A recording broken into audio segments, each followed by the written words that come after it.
The first words hit me like a sudden power chord in a silent room. Your gut feeling, approach is an ancient relic, Mac. We're a data-first label now. Pack your things. Serafina Klein, Harmony Records' new head of global strategy, barely 35, delivered the line with the cool detachment of someone deleting a redundant file. 22 years I'd poured into this label, discovering and nurturing artists, and it ended like this. In front of her newly appointed executive assistant, a kid barely old enough to buy a drink, who just stared at his shoes. My office, filled with gold records and artist memorabilia, suddenly felt like a museum exhibit of a forgotten era. I just stared at her coldly, a furnace burning in my chest. She had no idea what she'd just unleashed. The artists I'd signed, the relationships I'd built, they weren't just entries in a database. They were a force, and she'd just handed me the detonator. Serafina, fresh from some San Francisco tech firm, saw music as algorithms and market segments. She made her disdain for the old ways brutally clear from day one. The change impact began subtly, then escalated into a full-blown assault. The first public humiliation came during her inaugural town hall. We will no longer be relying on the so-called golden ears of a bygone era, she announced, her eyes sweeping over me and the other veteran A&R guys. Sentimentality doesn't sell records, predictive analytics do. The age of the rockstar A&R man is over. Laughter rippled through the younger staff. A week later, during a strategy meeting about artist development, she publicly ridiculed my proposal for a new folk artist's long-term incubation. Spending a year developing an act. Mac, that's like hand-cranking a Model T in the age of Teslas. We need viral hits now. The third came when she issued a directive, sissied to the entire department, that all A&R decisions would henceforth be data-validated, effectively sidelining anyone who relied on experience or instinct. My team, the guys I'd mentored, looked at me with a mixture of pity and fear. She was openly declaring war on everything we stood for, painting us as dinosaurs, as company liabilities. This wasn't just a new strategy, it was a public execution of our professional identities. The irony was a bitter pill. My artists, the ones signed based on that ancient relic of gut feeling, consistently brought in over half the label's revenue. Last year, Leo, Nomad, Maxwell's album, one I'd fought tooth and nail for against the advice of the then nascent data team, had gone triple platinum and accounted for nearly 40% of Harmony's profits. I'd built a roster that was the envy of the industry, artists loyal not just to the label, but to me. I knew their families, their struggles, their dreams. We weren't just business associates, we were partners. Harmony Records had been built on these relationships. Now, this legacy, this tangible, chart-topping, award-winning success, was being dismissed as an inconvenient anecdote. I built a significant portion of this company's success, and now I'm being treated like a faulty piece of old studio gear, I thought, the words echoing the cold disdain in Serafina's voice. This wasn't just about me, it was about the denial of proven value, a value they were too blind or too arrogant to see. The foundation for a mass exodus was being laid, not by me, but by their own ignorance. The clash was fundamental, my belief in human connection, in the soul of music, versus Serafina's cold, hard data. She saw artists as data points, fans as demographic sets. I saw them as people, creators with stories to tell, audiences hungry for genuine emotion. Relationships are inefficient, she declared in one meeting, tapping a chart showing engagement metrics. We need scalable outreach, not coffee meetings. It was the classic humanity versus machine battle, played out in boardrooms and spreadsheets. She wanted to reduce the messy, unpredictable art of music creation to a predictable formula. My A&R philosophy was about nurturing talent, sometimes for years believing in an artist's vision even when the early demos were rough. Her philosophy was about identifying trends and exploiting them quickly. There was no common ground. It was a zero-sum game. The warmth of collaboration I'd cherished was being replaced by the chilling efficiency of algorithms. They weren't just changing processes, they were trying to rip the heart out of the music itself, and in doing so, they were devaluing the very essence of what made an artist connect with a listener. It was a systematic dismantling of everything that gave the music and the business its soul. The purge was swift and brutal. It wasn't just me. One by one, the other seasoned A&R executives, the ones who remembered when Harmony Records actually stood for harmony between art and commerce, were marginalized. Our projects were defunded, our artists reassigned to fresh-faced data strategists who wouldn't know a Neve console from a coffee machine. We were publicly sidelined in meetings, our opinions explicitly solicited and then overtly ignored. A new, open-plan office design was implemented, and mysteriously, all the veteran staff ended up in a dimly lit corner. Far from the energetic buzz of Serafina's new guard, it was a collective shaming, a clear message: your time is done. They're sweeping us out like old concert flyers. Frank, another senior A&R, muttered to me, his face a mask of disbelief and anger. We, who had built careers on identifying and nurturing unique voices, were now being silenced, our contributions erased. Core responsibilities were stripped away, not with a bang, but with a series of quiet, bureaucratic maneuvers designed to inflict maximum humiliation. It was a systematic eradication of experience, a public trampling of decades of dedication. The anger wasn't just personal, it was a shared wound, a collective sense of betrayal that, unbeknownst to Serafina, was forging a new, unspoken alliance among us. The moment I walked out of Harmony Records, my phone started to explode. It wasn't an exaggeration, it buzzed and rang with the intensity of a fire alarm.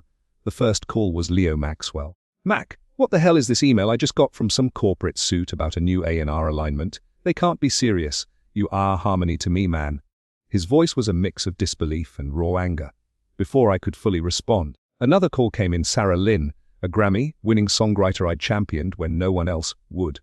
"If you're out, Mac, I'm out. My loyalty is to you, not to whatever spreadsheet jockey they've put in charge." And so it went for hours. Artists, managers, producers, my entire professional ecosystem, built over 2 decades. My phone became a conduit for their outrage, their loyalty a deafening roar against the quiet dismissal I'd just endured. They weren't just clients, they were my creative family. By evening, artists representing easily 60% of Harmony's upcoming release schedule had made it clear their next conversation would be with their lawyers if I wasn't involved. I realized then, with a chilling clarity, I didn't just have relationships, I had an army. Serafina hadn't just fired an employee, she'd potentially crippled her label. The take the client army and go solo option, once a fleeting thought, now pulsed like a bass drum in my mind. The next morning, still reeling but with a new, cold resolve, I called David Rothman, a sharp entertainment lawyer I'd known for years. "Fired me, David, said I was a relic."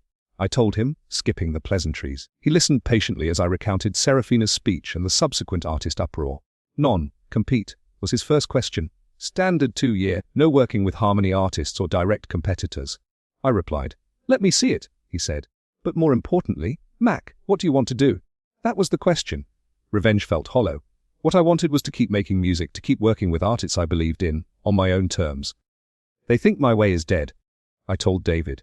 "I think it's exactly what the industry and these artists are starving for."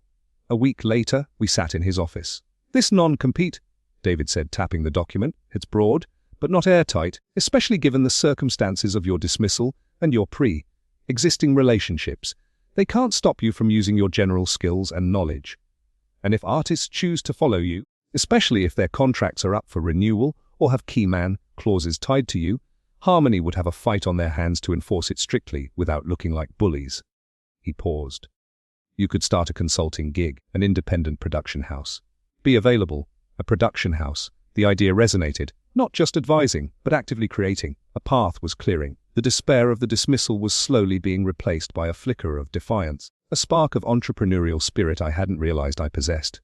My value wasn't tied to a corporate logo, it was in my experience, my ears and my relationships. I didn't have to wait long. 2 days after my meeting with David, Leo Maxwell called again. "Mac, I've been thinking. My contract with Harmony is up in 3 months. They've already sent over a renewal offer full of corporate jargon and new synergy clauses. It feels empty. What if I didn't re-sign? What if we did my next record together? Just you and me, like the old days but independent." His offer was a lifeline, a vote of confidence that went beyond loyalty. It was a creative partnership reborn. "I'm setting up my own shop, Leo," I told him, the words feeling new and powerful. "Thor Music Productions. Small, agile, artist-focused." He didn't hesitate. "Count me in. I'll be your first client, your flagship artist. Let's show them what real music sounds like." This was more than just a project, it was a statement. We met the following week in my home studio, a converted garage, a far cry from Harmony's polished suites, but it felt more authentic. We talked for hours, not about market shares or streaming algorithms, but about songs, about stories, about the raw emotion he wanted to capture on his next album. He played me a new demo, a haunting ballad that Harmony's new A&R team, with their data-driven A&R approach, would have probably dismissed as not commercially viable. To me, it was pure gold. "This is it, Leo," I said, feeling that old spark. "This is the heart of it." We agreed to start pre-production immediately, a cautious first step, but one filled with a shared sense of purpose and quiet excitement. It was a risk for both of us, but the potential reward, creative freedom, was immeasurable. News of my departure and Leo's potential move spread through the industry like wildfire. My old assistant at Harmony, Chloe Davies, a bright young A&R coordinator who'd always been more interested in music than metrics, called me a few weeks later, her voice hushed. "Mac, can we meet?" Off the record. We met at a quiet coffee shop far from the downtown music hub. "It's a mess at Harmony," she confessed, stirring her lat nervously. "Serafina's data first approach is tanking. The artists are furious. 3 more big names are threatening to walk when their contracts are up. The last A&R meeting was basically her yelling about insubordination, because no one can make sense of her predictive hit models. The quarterly projections. They're calling them catastrophic internally." She leaned closer. "They know Leo's talking to you. Legal is freaking out. They're trying to find ways to tie him down. But his contract is pretty clear about creative control, and his key man clause with you was stronger than they thought." Chloe's information confirmed what I suspected: Serafina's revolution was imploding. Her system, designed for tech products, was failing spectacularly in the nuanced world of music. It wasn't just vindication, it was a crucial validation of my decision to go independent. The industry wasn't dead, it was just being mismanaged by people who didn't understand its soul. Chloe also mentioned they were desperately trying to fast-track some new, algorithm-approved signings, pouring money into TikTok, famous acts with little substance, hoping for a quick win. It sounded like a recipe for expensive disaster. The path I'd chosen, focusing on authentic talent and genuine connection, felt more right than ever. About a month into setting up Thorn Music Productions, while Leo and I were deep in pre-production for his album, I got an unexpected call. It was Richard Sterling, Harmony Records chairman of the board. He wanted to meet, privately, he emphasized. We met at his exclusive club, all dark wood and hushed tones. "Mac," he began, after the obligatory small talk, "things at Harmony are not proceeding as anticipated." I just nodded, sipping the overpriced water. Serafina Klein's initiatives, while bold, have proven disruptive, in the negative sense. We've lost significant artist goodwill. Revenue forecasts are alarming. He looked me straight in the eye. "The board wants you to come back, Mac. As president of A&R, full autonomy, name your price." The offer hung in the air: vindication, power. More money than I'd ever made. A chance to undo the damage. But as I looked at Sterling, I saw not a savior, but a man scrambling to fix a mess of his own board's making. They hadn't valued me before, they only valued me now because their numbers were tanking. "Thank you, Richard," I said. "It's a generous offer. But I'm building something new now. Something I believe in." He looked surprised, then a little desperate. But my decision was made. The taste of freedom, the excitement of building something authentic with Leo, was far more intoxicating than any corporate title. Declining Sterling's offer solidified my resolve. It was time to formalize Thorn Music Productions. I called Leo first. "Harmony wants me back." I said no. He laughed. "Attaboy, Mac! So, what's the big plan?" "It's not just about your album, Leo," I explained. "I'm thinking bigger, a collective. An independent hub for artists who want creative control and a fair deal. We provide A&R guidance, production, marketing support, but they own their masters. We build a community, not a corporation." Leo was silent for a moment. "A label that's actually for the artists. Mac, that's revolutionary." My next call was to Sarah Lynn, the songwriter. She loved the idea and immediately suggested 2 other established artists who were miserable at their major labels. Then, I called David Rothman to structure it legally, a network of independent artists, facilitated by Thorn Music, sharing resources but maintaining autonomy. "You're not signing them in the traditional sense," David clarified. "You're partnering. It sidesteps many of the old predatory label practices." Within weeks, Thorn Music Productions wasn't just me and Leo. It was a growing alliance. We found a small, funky office space in an old warehouse district, filled it with second-hand furniture and good vibes. The mission was clear: music first, artists first. The momentum was exhilarating. Leo's first single, released independently through our new collective, was a critical and commercial surprise. It didn't have a massive major label marketing budget, but it had something more potent: authenticity. It resonated. Music blogs raved. Playlists picked it up. Other artists, frustrated with the major label grind, started calling. Within 6 months, Thorn Music Productions was working with a dozen artists, some established, some brand new. We weren't just a production house anymore, we were a movement. Billboard magazine ran a small piece. Indie Uprising.